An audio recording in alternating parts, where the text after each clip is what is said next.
And that's why I will veto any new sanctions bill that threatens to undo this progress. Let's get the thoughts now of political commentator and analyst Jason Johnson. And Jason, regardless of where you stand on many of the individual issues that the president laid out there, we certainly saw a very assertive president in that speech. Yes, a very assertive president. President Obama has his highest approval ratings he's had in almost the last 2 years. Gas prices in the United States are the lowest they've been in almost 5 or 6 years.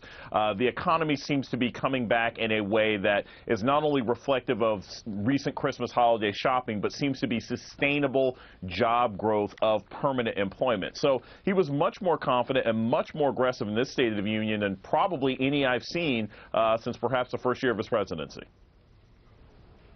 And as far as the issues of the foreign policy issues there, he mentioned Iran, and we played a clip of that. Expected to be a lot of pushback from the Congress, the Republican-dominated Congress, on that issue in particular.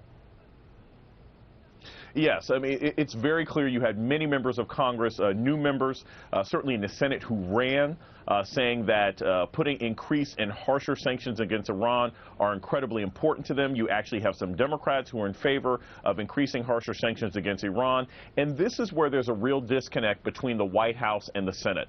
The President of the United States and John Kerry, they know the idiosyncrasies of these negotiations with Iran. They have sat across from the leaders in Iran as well as other nations that are involved in this process. The members of the Senate, they don't know those things. They don't know all the intimate details. All they know is that they fear Iran getting a nuclear weapon. So the President is going to have to explain to them why they shouldn't go for harsher sanctions, because it can't just be a matter of he's saying to them, trust me. He's going to have to explain to them why.